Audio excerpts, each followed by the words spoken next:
Everyone, तो कैसे हैं आप लोग। आई होप आप लोग काफ़ी अच्छे होंगे और अच्छा होना भी चाहिए। दोस्तों, आज की इस वीडियो में मैं काफ़ी अच्छी अपडेट लेकर आया हूं। जैसा कि आपको पता था, डॉक्यूमेंट वेरिफिकेशन में प्रॉब्लम चल रहा था, तो उसी से रिलेटेड एकेटीयू ने अपना एक अपडेटेड नोटिस दिया है। अभी जस्ट आप देख पा रहे होंगे सामने इधर नोटिस जो कि मैं आपके सामने लेकर आया हूँ, जो कि आज एकदम 20 जुलाई का आया हुआ है। और इसमें कहा गया है कि जो आपके सीयूटी में डॉक्यूमेंट वेरिफिकेशन की प्रॉब्लम आ रही थी, उसी प्रॉब्लम के बारे में बताया गया है। तो हम नोटिस को राउंड एकदम अच्छे से पढ़ते हैं और आपको बताते हैं कि क्या कहा गया है।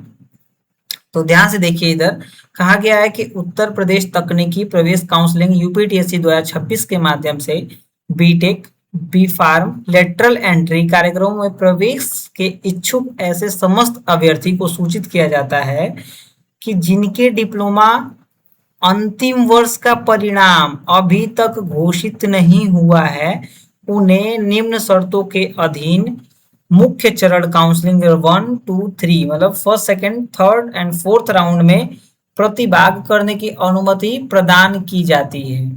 तो वो उन्होंने हमें first, second and third, fourth round के लिए एलिजिबल कर दिया है। मतलब हम लोग का रिजल्ट नहीं आया है, फिर क्या कहा है उन लोगों ने, कहा है कि सीयूटी यूजी के अंकों की स्वीकार्यता, ऐसे अभ्यर्थी जिन्होंने सीयूटी यूजी परीक्षा दी है, वे अपने सीयूटी यूजी अंकों और रैंकों के आधार पर काउंसलिंग में भाग ले सकते हैं। ठीक है। और सबसे इंपॉर्टेंट बात जो कही गई है हम लोगों के लिए, इंपॉर्टेंट, मोस्ट इंपॉर्टेंट, कहा गया है शैक्षणिक पात्रता 5वें सेमेस्टर तक उत्तीर्ण। क्या कहा गया है? 5वें सेमेस्टर तक उत्तीर्ण काउंसलिंग में सम्मिलित होने के लिए अभ्यर्थी का डिप्लोमा के पंचम सेमेस्टर मतलब फिफ्थ सेमेस्टर तक पूर्ण रूप से उत्तीर्ण होना अनिवार्य है। मतलब हमें पांचों सेमेस्टर में पास होना है। फिर कहा गया है बैकलॉग, मतलब जिनके बैक हैं उनके लिए भी कुछ नोटिस है। उनके लिए कहा गया है अभ्यर्थी के डिप्लोमा के प्रथम से लेकर पंचम सेमेस्टर तक, यानी फर्स्ट टू फिफ्थ सेमेस्टर तक किसी विषय में कोई बैक नहीं होनी चाहिए। मतलब बैक आपकी लगी उससे प्रॉब्लम नहीं है, लेकिन आपके सारे बैक 5वें सेमेस्टर तक क्लियर होने चाहिए। 5वें सेमेस्टर के बाद एक भी बैक नहीं होना चाहिए। जब आपने फिफ्थ सेमेस्टर क्वालिफाई किया उस टाइम तक आपके सारे बैक क्लियर होने चाहिए। अगर क्लियर नहीं है तो वो भाग नहीं ले सकते।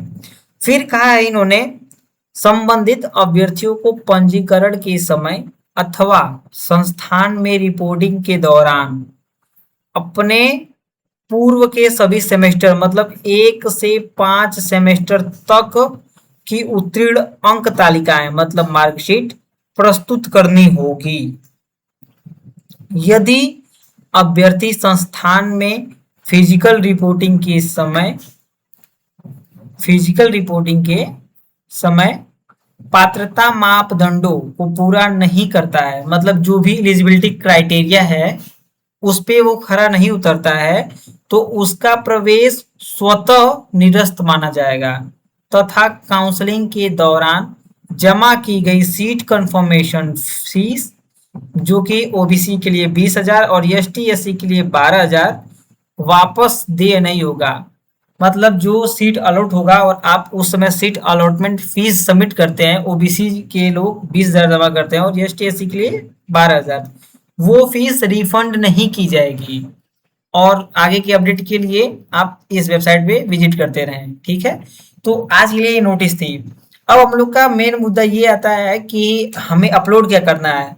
तो इन्होंने कहा है कि ये कहा गया है कि सभी सेमेस्टर मतलब 1 से 5 सेमेस्टर तक की उत्तीर्ण मार्कशीट प्रस्तुत करनी है। यह कहाँ प्रस्तुत करनी है? पंजीकरण के समय, मतलब हम लोग रजिस्ट्रेशन कर रहे हैं तो इस टाइम, और जब हम लोग फिजिकल रिपोर्टिंग करेंगे उस टाइम, मतलब हमें फर्स्ट टू फिफ्थ की मार्कशीट अपलोड करनी है। और ये तो हमारी समस्या क्लियर हो गई, हमें पता चल गया कि कौन से डॉक्यूमेंट अपलोड करने हैं। यानी डिक्लेरेशन नहीं लगाना हमें, नहीं तो उन्होंने कहा होता कि डिक्लेरेशन लगा सकते हैं, पर डिक्लेरेशन नहीं लगाना है। दूसरा चीज, अभी तक हमारे जो वेबसाइट है उस पे जो रीलोड का प्रॉब्लम था वो दूर नहीं हुआ है, रीलोड का इशू अभी दूर नहीं हुआ है।